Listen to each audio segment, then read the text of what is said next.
Hello à tous, j'espère que vous allez bien. Je suis super heureuse de vous retrouver aujourd'hui pour parler de la saison 2 de Bridgerton. Si vous saviez à quel point j'ai hâte, je crois bien que Bridgerton c'est juste le deuxième Les Demoiselles du téléphone pour moi. Je vais faire tellement de vidéos dessus parce que j'adore la série. J'ai lu les livres, je vais pas en parler dans cette vidéo là parce que je vais faire une vidéo un peu dédiée, on va dire livre versus la série. Mais j'avais trop hâte d'en parler et du coup j'ai décidé de commencer par vous faire une revue globale sur la saison, et comme les demoiselles du téléphone je vais aussi vous faire une revue épisode par épisode. Alors j'espère que ça va vous intéresser, j'espère que ça va vous plaire. Je suis juste trop contente et trop excitée parce que la saison a été une vraie pépite. Et voilà, et j'espère que vous aimez bien un peu, pour une fois, le vert de ma chambre, il s'accorde un peu avec le thème, vous voyez, genre le vert, les livres, les fleurs, genre j'ai l'impression que c'est vraiment trop dans le mood, et voilà. Et j'ai fait un effort aussi sur la tenue, pour une fois. Alors là, voilà, si vous voulez voir, c'est un peu comme ça. Donc voilà, j'espère que la vidéo va vous plaire et puis voilà, j'ai trop hâte, c'est parti. Alors comme d'habitude je vais faire une partie avec ce que j'ai aimé, une autre avec ce que je n'ai pas aimé. Voilà, je pense que vous connaissez un peu comment je fonctionne maintenant. Je voulais simplement dire d'abord que j'ai préféré cette saison à la première saison. La première saison je l'avais adorée, hein, elle était incroyable, je pense qu'on avait tous kiffé. Mais vraiment cette saison elle a autre chose. Cette saison elle a eu une tension tout le long de la... incroyable, mais vraiment incroyable.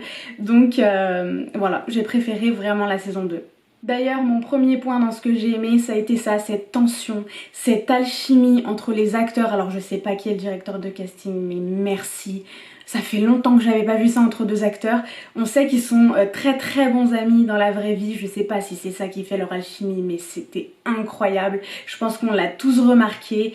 On n'a pas forcément eu besoin de scènes explicites pour comprendre qu'ils s'aimaient. On n'a pas eu besoin de grandes scènes. On n'en avait pas forcément besoin dans la première saison, mais on les a eu quand même, alors que là vraiment ça nous suffisait, même si on était tendu tout le long de la série. Ça m'a donné des frissons, c'était vraiment bien fait, ne serait-ce que la scène de l'abeille.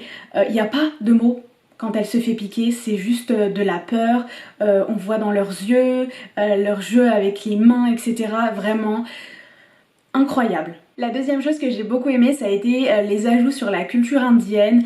Il y a plein de choses que je connaissais pas forcément et j'ai vraiment beaucoup apprécié. On avait par exemple les bijoux des filles qui étaient un peu traditionnels du coup d'Inde. On a eu aussi le bain d'huile que Kate fait à sa sœur, la cérémonie du Haldi, je crois que ça s'appelle comme ça, les Bengals de la mère de Kate, et plein de détails comme ça, culturels. Et puis il y avait même, je crois pas, je suis même sûre, une chanson indienne d'une série ou d'un film indien qui a été du coup adaptée pour la série.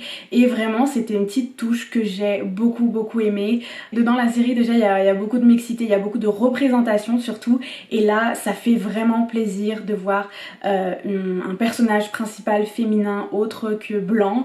Et là la culture indienne, je trouvais ça trop incroyable, vraiment. Donc voilà pour cette deuxième chose que j'ai aimée. La troisième chose, j'en parle tout le temps, vraiment, je crois que dans les Demoiselles du téléphone j'en parlais tout le temps, dans une série que j'ai vue récemment aussi, je vais vous en parler aussi, mais là il fallait qu'il y ait une partie dans ce que j'ai aimé qui est dédiée à ça, c'est tout ce qui est costume, décor et perruque. C'est tellement bien fait. La reine, je sais pas comment elle fait par contre avec ses perruques, ça me fait tout le temps trop rire.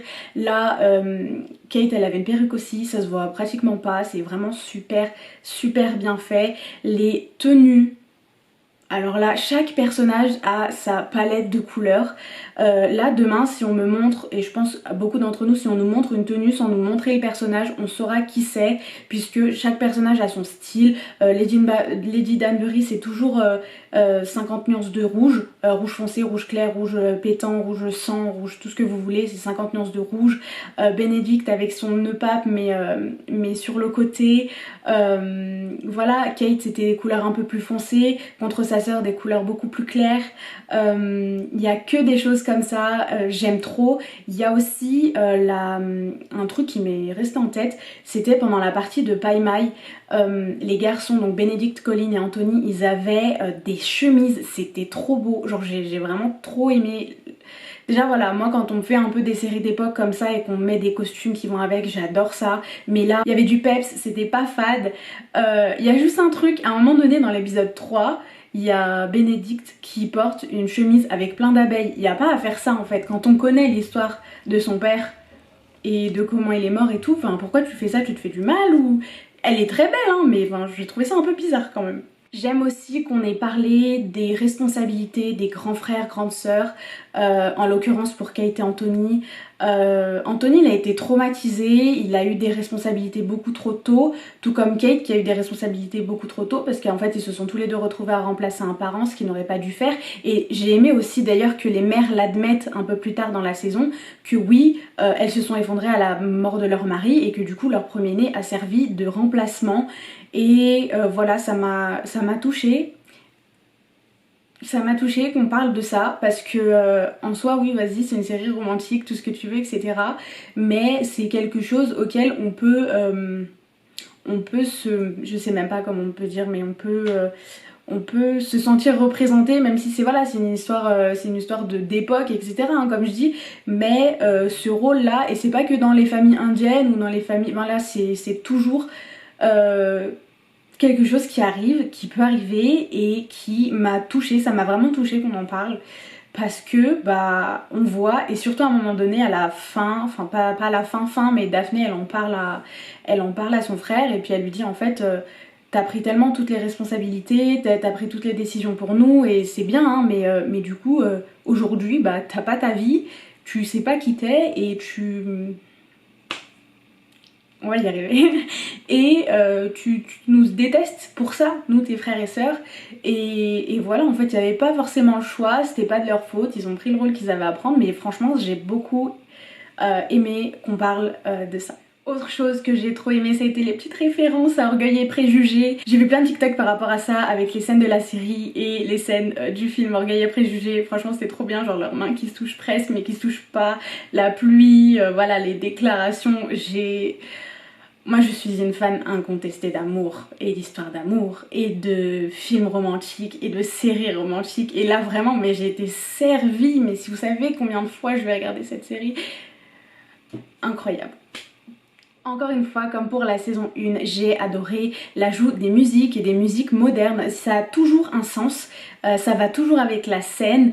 J'ai adoré Sign of the Times de Harry Styles, Material Girls, il y avait quoi encore? Il y avait Wrecking Ball de Miley Cyrus. Enfin, je trouve que ça va trop bien avec les scènes et surtout, j'aime quand je dois deviner aux premières notes et je pense qu'on a tous un peu joué à ça. Il n'y avait pas de Shazam, il n'y avait rien, j'étais là devant ma série et j'étais en train de me dire qu'est-ce que c'est que cette chanson, qu'est-ce que c'est que cette chanson, je la connais. Et voilà, Dancing on My Own de... j'oublie qui l'a chanté d'abord mais moi j'adore la version de Callum Scott. Voilà, la version en fait de ces chansons, je pense qu'on va les aimer autant que vous savez. Et moi il y a plein de musiques que j'aime beaucoup mais je préfère la version d'Angly. Et ben là je pense qu'on va avoir la version de Bridgerton, genre il va y avoir la musique et la version Bridgerton et j'adore. Je me fais la playlist, ça fait une semaine que la série est sortie, je me fais la playlist depuis une semaine, j'adore. Autre chose, les déclarations d'Anthony, elles sont trop belles. Quand il lui dit You're the bane of my existence, quand il lui dit que l'Inde n'est pas assez loin, qu'il lui répète, et ça on en parlera dans les revues épisode par épisode, mais il lui répète tout le temps I am a gentleman, genre je suis un gentleman, un gentilhomme, voilà. Il lui répète tout le temps, mais en fait il se le répète à lui-même parce qu'il sait très bien qu'il veut faire des choses qui ne sont pas gentlemanesques. J'en avais des frissons, les déclarations, même la déclaration finale, mais même les déclarations qu'il y a entre temps. Ah. Alors on n'a pas énormément vu Daphné, mais au moins on l'a vu, on savait très bien que Régé-Jean Page, il allait pas être présent, Simon il allait pas être présent. Je pensais que ça allait beaucoup me manquer et puis au final pas du tout. Daphné elle a été là peu mais elle a été là et elle a servi. Dès le départ elle a remarqué que son frère il allait pas du tout déjà avec Edwina. Elle a remarqué que la personne qui était pour son frère c'était Kate et elle a essayé de lui dire jusqu'au bout, jusqu'au jour du mariage, elle était vraiment là pour lui. C'est ça hein, une petite sœur. Je suis franchement je suis ravie, j'avais enfin quelqu'un qui était censé, parce que Lady Danbury, j'en suis sûre qu'elle avait vu, Violette, donc la mère Bridgerton, elle l'avait vu aussi, et il y a que Kate, il y a que Daphné qui a parlé, et voilà, j'adore cette femme, je l'adorais dans la saison 1, j'étais trop contente de l'avoir heureuse dans la saison 2, et j'espère qu'on la verra d'autant plus dans la saison 3. Avant-dernière chose que j'ai beaucoup aimé, ça a été Héloïse et sa personnalité, le fait que oui, elle se sent pas en fait d'entrer dans la société, elle se sent pas à sa place, son côté un peu féministe, un peu rebelle, sa petite histoire d'amour, bon voilà, c'est le début en fait, mais c'est vraiment un personnage que j'apprécie beaucoup, on n'en parle pas du tout, enfin j'ai lu que les 2 premiers livres, on parle pas beaucoup d'elle, en fait dans les livres c'est assez compliqué puisque on a des scènes que avec les 2 personnages principaux, des fois il y a de l'interaction, mais il y a de l'interaction que avec les personnages principaux. Donc on voit pas trop la personnalité des autres, de toute façon il y a plein de choses qu'il n'y a pas dans le livre qu'il y a dans la série, je vais en parler maintenant, mais vraiment Héloïse c'est un personnage que j'adore, j'adore l'actrice, j'adore sa voix, sa petite frange et tout, elle est quand même censée avoir 17 ans, franchement c'est une pépite cette fille, à la différence de quelques personnages que j'ai pas du tout supporté cette saison, dont son frère Colin, mais ça on en reparle dans ce que j'ai pas aimé, donc voilà. Et la dernière chose que j'ai adoré dans cette saison, et je pense que je me répéterai à toutes les saisons, c'est le fait qu'il y ait des interactions. On a par exemple les 3 frères, donc Bénédicte, Colin et Anthony, on a aussi Anthony et Daphné, qu'est-ce qu'on a encore? On a aussi Héloïse et Bénédicte, que j'aime beaucoup, en fait la scène qui est un peu une scène parallèle à celle de la première saison, quand ils sont en train de fumer dans la première saison, en train de faire de la balançoire, et là ils sont en train de faire de la balançoire et discuter. J'aime qu'on ait tout ça. Il y a aussi scène avec Anthony et Grégory. J'aime trop l'interaction, j'aime trop le côté famille de la série. En fait, on voit beaucoup mieux vraiment que c'est une famille unie. Quoi qu'il arrive, ils sont unis, et ça c'est vraiment quelque chose qui me plaît énormément. On n'a pas que l'histoire d'amour, hein. L'histoire d'amour elle prend de la place, mais on n'a pas que ça, et puis j'adore, ça donne trop envie d'avoir une famille super nombreuse quand on les voit jouer au paille-maille, etc. C'est vraiment trop beau, j'adore cette série encore une fois, mais maintenant on va passer à ce que je n'ai pas aimé. Faut pas le prendre mal, hein, si je dis que j'aime pas des choses et que vous les aimez, au contraire on est là pour discuter, donc allez dans les commentaires, dites-moi ce que vous avez aimé, ce que vous avez pas aimé, vous pouvez parler librement puisque je spoil hein, ouvertement dans la vidéo, donc vous pouvez spoiler dans les commentaires. Je pense que les personnes qui ne veulent pas se faire spoiler ne regarderont pas cette vidéo là, mais il y a beaucoup de choses que j'ai pas aimé. En fait non, pas tant que ça, il y a 5 choses que j'ai pas aimé, mais ça a été quand même des grosses choses. La première, ça a été toute l'histoire des Featherington. En fait c'était trop, j'avais pas le temps En fait on était tout le temps dans des scènes intenses, belles, etc. avec les Bridgerton, et enfin surtout le couple principal, et après au milieu on avait les Featherington, mais qu'est-ce qu'on en a à faire? Vraiment les acteurs et tout ils sont cool, en plus il y avait l'acteur de Merlin, même le cousin, c'est l'acteur de Merlin, c'était Sir Léon je crois qu'il s'appelait. Ça m'a fait trop plaisir, au début j'étais là, je sais que je t'ai vu quelque part, je sais que je t'ai déjà vu quelque part. Et après je suis partie sur Wikipédia, j'ai vérifié. Et voilà, en soi, oui, au final, oui, la mère, elle a quand même réussi à sauver sa famille, sauver ses filles, etc. Mais vraiment c'était pas intéressant, j'étais plus intéressée par le reste. Du coup quand il y avait ces scènes là, j'étais fatiguée. J'ai regardé la série 3 fois, je vais pas vous mentir, les 2 fois d'après, j'ai zappé un petit peu les scènes avec les Featherington. Franchement c'était pas intéressant les gars, non, enfin, voilà, c'est pas que je les aime pas, hein, mais non, voilà. La deuxième chose que j'ai pas forcément appréciée, et ça je vais expliquer pourquoi, c'est toute l'enquête autour de qui est Lady Whistledown. En fait, je suis contente qu'on l'ait su dès la première saison parce que je me serais plaint dans tous les cas. En fait voilà, je suis comme ça, je me serais plaint dans les 2 cas. Je suis contente qu'on l'ait su à la fin de la première saison, mais là le fait qu'on le savait déjà, bah c'était pas intéressant. Et puis on voit Pénélope qui essaie de se couvrir, qui ment à Héloïse, on voit... C'est lourd. Même la reine qui enquête encore, en fait à partir du moment où nous on l'a su, bah je trouve que même si les personnages ils le savent pas encore, bah non en fait, zappons, etc. Bon ok, ça a permis à Héloïse d'enquêter, de rencontrer, comment il s'appelle, Théo Sharp, voilà, il y a plein de choses, mais pareil, en fait j'étais trop dans l'affaire du couple principal parce que, et troisième chose que j'ai pas aimé, ça a pris trop de temps.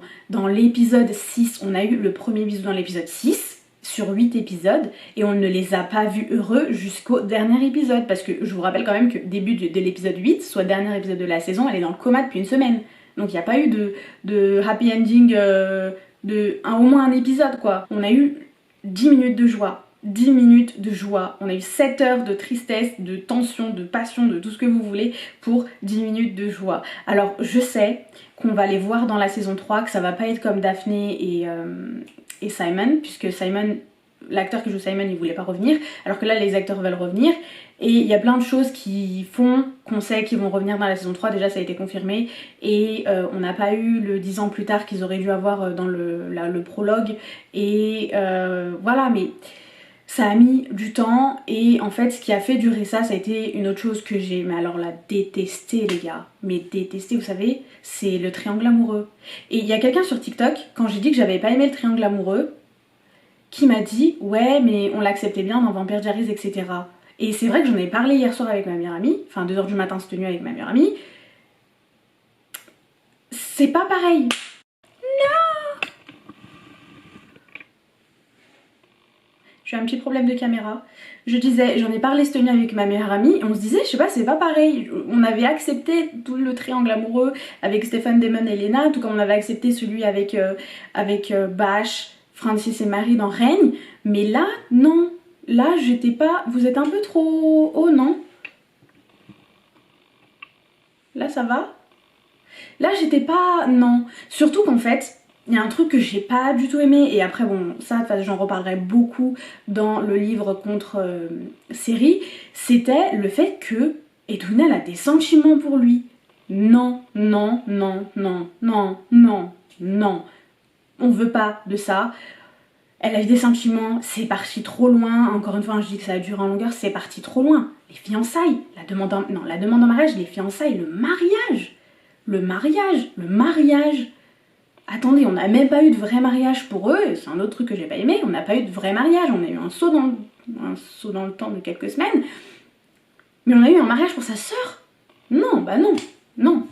En parlant du mariage, je veux parler d'un truc qui a rien à voir, mais je m'imaginais trop qu'on allait avoir une sorte de... J'aurais trop aimé, parce que j'adore cette culture, un mariage mixte, en fait, avec la culture indienne et la culture anglaise, un peu à la Nick Jonas, Priyanka Chopra. Vous voyez ce que je veux dire? C'était incroyable, je vous mettrai des photos. Et bah je pensais trop qu'on allait avoir ce double truc, enfin j'étais trop prête à avoir plein de choses heureuses pour eux. Je sais qu'on les reverra, donc on aura d'autres scènes, hein, entre eux des scènes de joie, mais on n'aura jamais le mariage.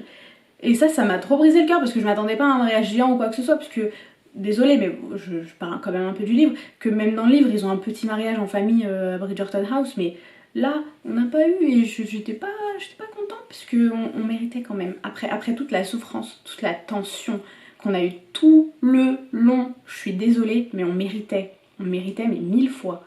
Conclusion de cette saison, j'ai adoré, j'ai trop aimé, je sais absolument pas comment ils vont faire pour la saison 3. J'ai entendu plein de choses, il y a Shonda Rhimes qui a dit, donc la productrice qui a dit qu'ils allaient pas forcément suivre l'ordre des livres. Or dans l'ordre des livres le prochain c'était Benedict, et c'est vrai que j'ai l'impression que Benedict on n'a pas encore trop introduit, enfin on a introduit son personnage mais on l'a pas encore trop introduit, alors que Colin on l'a déjà beaucoup introduit.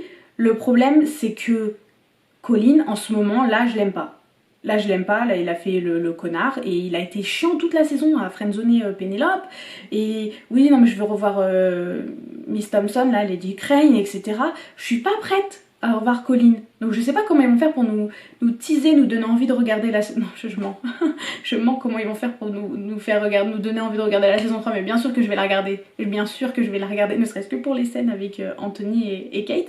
Mais voilà, je sais pas comment ils vont faire, je sais pas dans quel ordre ça va être. C'est un coup qu'ils vont nous faire une saison sur Héloïse, on sait pas. J'ai juste hâte. En tout cas, cette série c'est une pépite. Comme j'ai dit, c'est mon prochain Les Demoiselles du téléphone. J'ai regardé 3 fois la saison et j'ai pleuré sur les mêmes scènes les 3 fois. J'étais étonnée sur les mêmes scènes les 3 fois. Ok, c'était beaucoup plus intense la première fois, mais croyez-moi que j'ai tout fait 3 fois.